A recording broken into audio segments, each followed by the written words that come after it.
വജ്രകോശം എന്ന് തന്നെ ഉച്ചരിക്കണം, കോശമല്ല, വജ്രകോശം എന്ന് തന്നെ. ഞാൻ ഉച്ചരിക്കുന്നതും അങ്ങനെയാണ്, എൻ്റെ അടുത്ത് വരുന്നവർക്ക് മന്ത്രം കൊടുക്കുന്നതും അങ്ങനെ തന്നെയാണ്. അവരൊക്കെ രക്ഷപ്പെടുന്നുണ്ട്, എല്ലാവരും പവർഫുള്ളാണ്. അത് ഓരോരുത്തരും വന്നിട്ട് പറയുന്നുണ്ട്, മാമി ഇത് എപ്പോൾ നമുക്ക് മാമിനെ കണ്ടുമുട്ടാൻ പറ്റി, ഞങ്ങൾക്കൊരു സന്തോഷമാണെന്ന് പറയുന്നുണ്ട്. രാജലക്ഷ്മി മാഡം പറയുന്നത് ഞാൻ കേട്ടിട്ടുണ്ട്, ഈ മനുഷ്യരുടെ ഉടലും മൃഗങ്ങളുടെ ശിരസുമുള്ള മൂർത്തിഭാവങ്ങൾ അവരെ നമ്മൾ പ്രാർത്ഥിച്ചു കഴിഞ്ഞാൽ പെട്ടെന്ന് ഫലം കിട്ടും എന്ന് പറയുന്നത് കേട്ടിട്ടുണ്ട്. അത് എന്തുകൊണ്ടാണ്?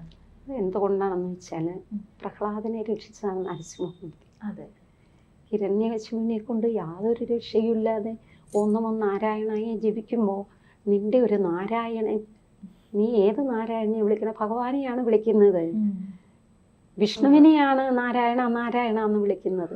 ആ ഒരു മന്ത്രത്തിൻ്റെ വിലയറിയാതെ ഇദ്ദേഹം നിന്റെ ഒരു നാരായണൻ എവിടെയായിരിക്കണം എന്ന് ചോദിച്ചാൽ തൂണിലും തുരുമ്പിലും എല്ലായിടത്തും ഉണ്ടെന്നാണ് പറഞ്ഞത്. അപ്പോൾ മനുഷ്യനായിട്ട് രൂപം എടുക്കാൻ പറ്റില്ല. സിംഹത്തിൻ്റെ തലയും മനുഷ്യൻ്റെ ഉടലുമായിട്ടാണ് പൊട്ടിപ്പിളർന്നത്.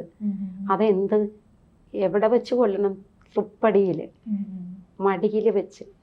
ആയുധം കൊണ്ട് കൊല്ലാൻ പാടില്ല, നഖങ്ങൾ ഉപയോഗിച്ച്. ഇതാണ് എൻ്റെ കരനാഥൻ എന്ന് പറയുന്ന നരസിംഹമൂർത്തി. ഭഗവാനെ കുറിച്ച് കുറച്ച് പറഞ്ഞില്ലെങ്കിൽ അത് വളരെ ഒരു ഇതായി സങ്കടാവസ്ഥയാവും. ശരിക്കും തുറവൂരപ്പൻ എന്ന് പറയുന്ന നാടാണ്. അപ്പോൾ അവിടെ 2 നടയായിട്ടാണ്. ഒരു നട വടക്കനപ്പൻ, തെക്കനപ്പൻ. വടക്കനപ്പൻ എന്ന് പറയുന്ന നരസിംഹമൂർത്തി, തെക്കനപ്പൻ സുദർശനമൂർത്തി, അതായത് വിഷ്ണു ശംഖ് ചക്രഗതാധാരിയായിട്ട് നിങ്ങളുടെ ചതുർബാഹു രൂപം. അപ്പോൾ നമ്മൾ പെട്ടെന്ന് പ്രാർത്ഥിച്ച ഫലവും ശത്രുദോഷങ്ങളൊക്കെ മാറാനും നരസിംഹമൂർത്തി. പ്രഹ്ലാദന്റെ ശത്രുദോഷത്തെ മാറ്റി ഭഗവാൻ പ്രഹ്ലാദനെ രക്ഷിച്ചതല്ലേ, ശത്രുവിനെ കൊന്നില്ലേ. അതുപോലെയാണ് ഈ നരസിംഹമൂർത്തിയെ ഭജിച്ചാലെന്നാ പറയുന്നത്. അതുപോലെ ഗണപതിയെ ശത്രുക്കളുടെ ഇത് മാത്രമല്ല, വിഘ്നങ്ങൾ അകറ്റാൻ, വിഘ്നങ്ങൾ അകറ്റാൻ ഏറ്റവും പ്രധാനമായ ദേവൻ ഗണപതിയല്ലേ, അല്ലേ? അപ്പൊ അത് ഗണപതിക്ക് ശരിക്കും ആനയുടെ തലയും തുമ്പിക്കൈയും ഒക്കെ ആയിട്ടുള്ള രൂപം. അപ്പൊ അതിലും കുറേ കഥകളുണ്ട്, നമുക്കിപ്പോൾ എല്ലാം പറയാനുള്ള ടൈം അല്ലല്ലോ. പിന്നെ നരസിംഹമൂർത്തിയുടെ ഇതാണ്. പിന്നെ വേറെ എന്ന് വെച്ചാൽ വരാഹി ദേവി.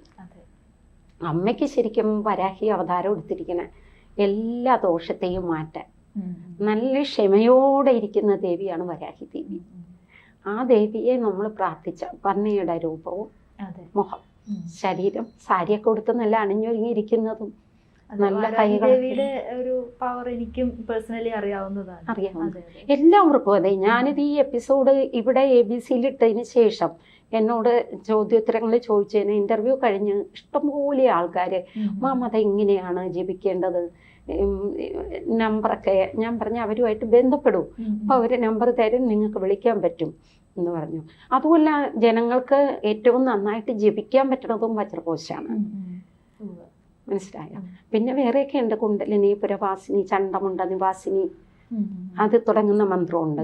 അതൊക്കെ ഓരോന്നിനും ഓരോ ഇതുണ്ട്. ധനാകർഷണ മന്ത്രമൊക്കെ ഉണ്ട് വരാഹി ദേവിയുടെ. പലരും പലതും വീഡിയോ ഒക്കെ ഉണ്ട്. അതെല്ലാം ഭഗവതിയുടെ മന്ത്രങ്ങളൊക്കെ തന്നെയാണ്. ഞാൻ ഒരു മന്ത്രത്തെ കുറ്റപ്പെടുത്തി പറയുന്നതല്ല, പക്ഷെ എനിക്ക് ഫലപ്രാപ്തി വന്നിട്ടുള്ള മന്ത്രമാണ് ഞാൻ പറയുന്നത്. അപ്പോൾ വരാഹി ദേവി എന്ന് പറഞ്ഞാൽ എല്ലാ മന്ത്രങ്ങളും ഉണ്ട്, ഒരുപാട് മന്ത്രങ്ങളൊക്കെ ഉണ്ട്. പക്ഷെ സാധാരണക്കാരന് ജപിക്കാൻ പറ്റണതായിരിക്കും. സാധാരണക്കാരൻ ജപിക്കാൻ നമ്മൾ ഓം ഐം ക്ലീം അത് പറഞ്ഞു കൊടുത്താൽ സാധാരണക്കാരന് ജപിക്കാൻ പറ്റില്ല. അത് അദ്ദേഹം വിചാരിക്കണം, അയ്യോ ഞാനിത് ജപിക്കുമ്പോൾ കുഴപ്പങ്ങളും വല്ലതും വരുമോ, എനിക്ക് ഉപാസന ഇല്ലാത്ത ഒരാളല്ലേ. ഉപാസനയുള്ള ആൾക്ക് ഏത് മന്ത്രം വേണോ എപ്പം വേണോ ജപിക്കാം. ഇപ്പോൾ വാരാഹി ദേവിയുടെ മന്ത്രം പ്രധാനമായിട്ടും സാമ്പത്തിക പ്രശ്നം പെട്ടെന്ന് ഫലം ലഭിക്കുന്ന ഒരു. അതെ, ആൾക്കാർക്കൊക്കെ ശരിക്കും പറഞ്ഞാൽ സാമ്പത്തികം ഇല്ലെങ്കിൽ ഒരാൾക്കും ജീവിക്കാൻ പറ്റില്ല. ഒരാളെ എത്രത്തോളം വേറൊരാൾക്ക് അടിച്ച് താഴ്ത്താം, അത് സാമ്പത്തികത്തിലാണ്. അപ്പൊ അതിലൊക്കെ പെട്ടെന്നൊരു പരിഹാരം കിട്ടുന്നത് അമ്മയെ വിളിക്കുന്നത്. വരാഹി അമ്മേ, അമ്മ കുറച്ച് സാമ്പത്തികം തന്നെ. അതുപോലെ ഒരു അസുഖം വന്നാൽ സാമ്പത്തിക നഷ്ടമല്ലേ വരുന്നത്. അപ്പൊ നമ്മൾ ആ അസുഖം മാറാനായിട്ടും അമ്മയെ വിളിക്കാം. അതുകൂടാതെ ഒരു കുട്ടി വിദ്യാഭ്യാസം ചെയ്യുന്ന കാര്യം, എന്ത് കാര്യമുണ്ടോ ഭഗവതിയെ വിളിച്ച് ആ വജ്രകോശം ജപിച്ചു കഴിഞ്ഞാൽ കൃത്യമായിട്ട് ഫലം കിട്ടും. അത് ഉറപ്പാണ്. ഈ വാരാഹി ദേവിയുടെ ക്ഷേത്രങ്ങൾ നമുക്ക് കുറവാണല്ലോ, ഉള്ള ക്ഷേത്രങ്ങളൊക്കെ എവിടേക്കാണ് ഉള്ള ക്ഷേത്രം? ഇപ്പൊ എനിക്ക് ശരിക്കും ഞാൻ പോകുന്ന ഒരു ക്ഷേത്രം എന്ന് പറയുന്ന പഞ്ചമി പൂജകളൊക്കെ ഉള്ളത് പഞ്ചമി ദിവസം പൂജകളൊക്കെ ഉണ്ട്.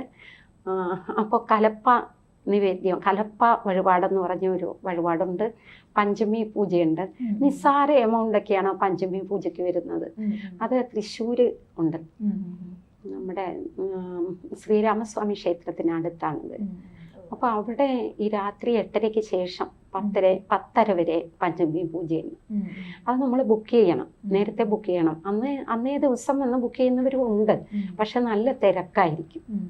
വരാഹിയമ്മയെ ഒരു നോക്ക് കാണാൻ നല്ല സൂപ്പറായ ഒരു ക്ഷേത്രമാണ്. പിന്നെ നെടുമങ്ങാട് അവിടെ ഒരു ക്ഷേത്രമുണ്ട്. അവിടെ എനിക്ക് അത്ര പരിചയമില്ല, തിരുവനന്തപുരം. പിന്നെ വേറെ തൃശ്ശൂർ അങ്ങോട്ടേക്ക് നീങ്ങി എവിടെയോ ഉണ്ട്. തമിഴ്നാട്ടിൽ ഇഷ്ടം പോലെയാണ് വരാഹി ദേവി. തമിഴന്മാർ ഇഷ്ടം പോലെ വരാഹിയമ്മയെ വിളിച്ച് എൻ്റെ അടുത്ത് വരുമ്പോൾ ആ അമ്മ ரொம்ப പ്രസാദമായിട്ടിരിക്കണം എന്ന് പറയും. എൻ്റെ അടുത്ത് തമിഴന്മാർ വരുമ്പോൾ വരാഹിയമ്മയെ വയ്ക്കുമ്പോൾ അമ്മ പ്രാർത്ഥനയുണ്ടോ എന്ന് ചോദിക്കും. ഞാൻ വരാഹിയമ്മയ്ക്ക് വിളക്ക് കൊളുത്തി പൂമാല അണിയിച്ച് പ്രാർത്ഥിക്കുന്നതാണ്. ആ ഒരു പൂമാല അണിയിക്കണമെങ്കിൽ ഇപ്പം ചോറ്റാനിക്കരയിൽ കാർ പാർക്കിംഗ് ചെയ്യാൻ പറ്റാത്ത ഒരു സ്ഥലമാണ് ഇപ്പൊ ഈ വിജയദശമി പ്രമാണിച്ച് പറ്റാത്ത സ്ഥലം. അപ്പൊ നമ്മൾ അത് വാങ്ങിക്കണമെങ്കിൽ ഈ കാറെടുത്ത് പോകാൻ പറ്റില്ല, നടന്ന് കയറി നമ്മൾ പോകണം. ഒത്തിരി പ്രാവശ്യം നമ്മൾ പോകണം, എന്നാലേ ഇത് കിട്ടുള്ളൂ. നല്ല തിരക്കാണ്. അപ്പൊ നമ്മളത് കൊണ്ടുവന്ന് മറന്നുപോയാൽ നമ്മൾ തിരിച്ചു പോയിട്ട് അത് മേടിച്ച് കൊണ്ടുവന്ന് അമ്മയ്ക്ക് അണിയിച്ചിട്ടേ ഇരിക്കുള്ളൂ. അതുപോലെ ചന്ദനത്തിരി, അത് സംഖ്യകളുണ്ട് ചന്ദനത്തിരിക്ക്. ഒരു തിരി കത്തിക്കരുതെന്ന് പറയും. അത് 5 തിരിയായിട്ട് ചന്ദനത്തിരി പിടിച്ച് എല്ലാം ചോറ്റാനിക്കരമ്മയ്ക്ക് ആ സ്മെല്ല് കൊടുത്തതിന് ശേഷം, ആരാധന കഴിഞ്ഞതിന് ശേഷം നമ്മൾ വരാഹിയമ്മയ്ക്ക് കൊടുക്കും. അവിടുന്ന് പിന്നെ ഓരോ ദേവനും ഇരിക്കുന്നതിന് നമ്മൾ കൊടുക്കും. അപ്പം അത് ശരിക്കും വരാഹിയമ്മയ്ക്ക് ആ സ്മെല്ല് ഭയങ്കര ഇഷ്ടമാണ്. മുല്ലപ്പൂവിൻ്റെ ചന്ദനത്തിരിയുടെയും സ്മെല്ല് നല്ല ഇഷ്ടമാണ് അമ്മയ്ക്ക്. അപ്പോൾ ഫലങ്ങൾ ഇരട്ടിയാവും ഇത് വെച്ചിട്ട് നമ്മൾ പ്രാർത്ഥിക്കുമ്പോൾ. സൂപ്പറായിരിക്കും. അത് ഇതാണ് എനിക്ക് പറയാനുള്ള. അമ്മയെ മനസ്സിൽ കണ്ട് പ്രാർത്ഥിച്ചു, എന്ത് ദോഷമുള്ളവർക്കും അമ്മ മാറ്റിക്കൊടുക്കും എന്നാണ്. നിങ്ങളുടെ ജ്യോതിഷപരമോ വാസ്തുപരമോ ആത്മീയപരമോ ആയിട്ടുള്ള പ്രശ്നപരിഹാരങ്ങൾ ഇവിടെ വരുന്ന പണ്ഡിതന്മാരുമായി സംസാരിക്കാൻ താല്പര്യപ്പെടുന്നവർ താഴെ കാണുന്ന നമ്പറിൽ ബന്ധപ്പെടുക. സമ്പൂർണ്ണ ജാതകം സാധാരണ ജാതകമല്ല, സമ്പൂർണ്ണ ജാതകം 75 പേജുകൾ അടങ്ങുന്ന സമ്പൂർണ്ണ ജാതകം 250 രൂപയ്ക്ക് ഇനി നിങ്ങളുടെ കൈകളിലേക്ക്. അതിനായി നിങ്ങൾ ചെയ്യേണ്ടത് ഇത്രമാത്രം: താഴെ കാണുന്ന നമ്പറിൽ ബന്ധപ്പെടുക. ജ്യോതിഷവുമായി ബന്ധപ്പെട്ട എല്ലാ വിശേഷങ്ങളും നിങ്ങളിലേക്കെത്താൻ ABC ജ്യോതിഷം സബ്സ്ക്രൈബ് ചെയ്യുക.